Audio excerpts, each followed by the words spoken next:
Assalamualaikum warahmatullahi wabarakatuh. Perkenalkan, saya Fauzan Abdurrahman dari kelas 12 TKJ 2 nomor absen 17. Di sini saya akan mempresentasikan laporan hasil ujian praktek TKJ SMK Negeri 1 Sambi. Yang pertama ada indikator, yaitu mengkripping kabel dan mengetes kabel UDP. Yang kedua mengkonfigurasi dasar mikrotik. Yang ketiga mengkonfigurasi layanan server. Yang keempat mengkonfigurasi layanan firewall. Yang kelima mengkonfigurasi access point. Yang keenam memeriksa konektivitas jaringan dengan ping. Yang ketujuh mempresentasikan hasil praktek. Landasan teori. Praktikum yang akan dipraktikkan yaitu menyusun dan mengkripping kabel strike, mengonfigurasi dasar mikrotik, meliputi konfigurasi layanan server, firewall, dan konfigurasi access point. Praktik-praktik tersebut dapat berhasil jika sudah mengikuti dan dari langkah-langkah atau perintah yang sudah diberikan. Gambar topologi. Untuk port 1 digunakan untuk DHCP client, untuk port 2 untuk DHCP server. Pada port 3 digunakan untuk menghubungkan router dan access point. Alat dan bahan meliputi 1. Komputer atau PC. Yang kedua kabel UDP. Yang ketiga konektor RJ45. Yang keempat tang crimping. Yang kelima LAN tester. Yang keenam webbox. Yang terakhir access point. K3RH. Yang pertama, berdoa sebelum memulai praktikum. Yang kedua, menggunakan pakaian gerpak. Yang ketiga, membaca petunjuk dan instruksi dengan benar. Yang keempat, jangan membawa makan atau minum ke dalam ruangan. Yang terakhir, setelah selesai, bereskan, rapikan, setelah matikan komputer dan peralatan yang digunakan. Langkah praktik. Yang pertama, mengkripping kabel.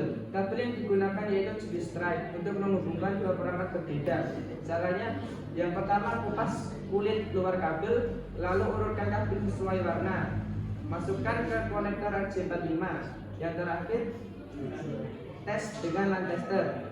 Untuk urutan warnanya, oranye putih oranye, hijau putih biru, biru putih hijau, coklat putih coklat. Yang kedua, setting mikrotik. Yang pertama, masuk ke dalam webbox dengan MAC address, lalu gali identitas. Caranya, pilih menu sistem, identitas, gali sesuai kebutuhan, lalu apply. Yang selanjutnya, setting DHCP client. Sebelum itu, tancapkan dulu kabel internet ke Ether 1. Untuk caranya, yang pertama pilih menu IP, DHCP client, pilih add, pilih Ether 1, lalu apply. Yang kedua, selanjutnya setting IP address. Caranya, pilih menu IP, address, pilih add. Untuk IP-nya 192.168.20.1/24. Pilih Ether 2, apply. Lakukan hal yang sama. Pilih add. Untuk IP-nya 192.168.30.1/24 untuk Ether 3, lalu apply. Agar klien pada router bisa terhubung ke internet, buah firewall NAT, Network Address Translation. Caranya, klik menu IP, firewall, pilih NAT, pilih add, lalu general. Pada tab chain pilih SRC NAT. Untuk out interface pilih Ether 1. Pada action kita beri masquerade, lalu OK. Selanjutnya, setting DHCP server. Caranya, pilih menu IP, lalu DHCP server, lalu DHCP setup.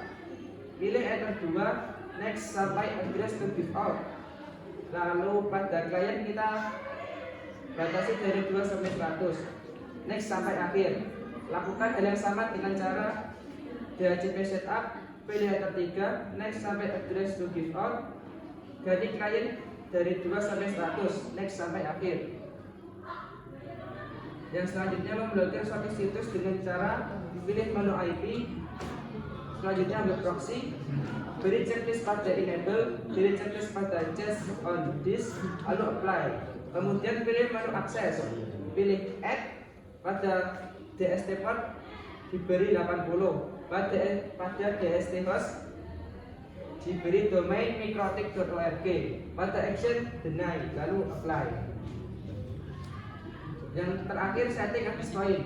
Langkah awal, hidupkan akses point lalu sambungkan perangkat ke akses point atau wifi. Pastikan dalam keadaan tidak ada internet yang terhubung. Lalu buka Chrome dan masukkan IP default yaitu 192.168.0.1. Akan muncul halaman web dan masukkan username dan password dengan admin 123 lalu next atau start. Lalu next ganti mode menjadi access point, next, lalu ganti SSID dan password sesuai keinginan, lalu next dan finish. Tunggu beberapa saat. Saat proses konfigurasi, kabel internet boleh ditancapkan. Hasil pengujian, yang di sebelah kanan ialah link ke google.com dan yang sebelah kiri merupakan pada saat memblokir situs.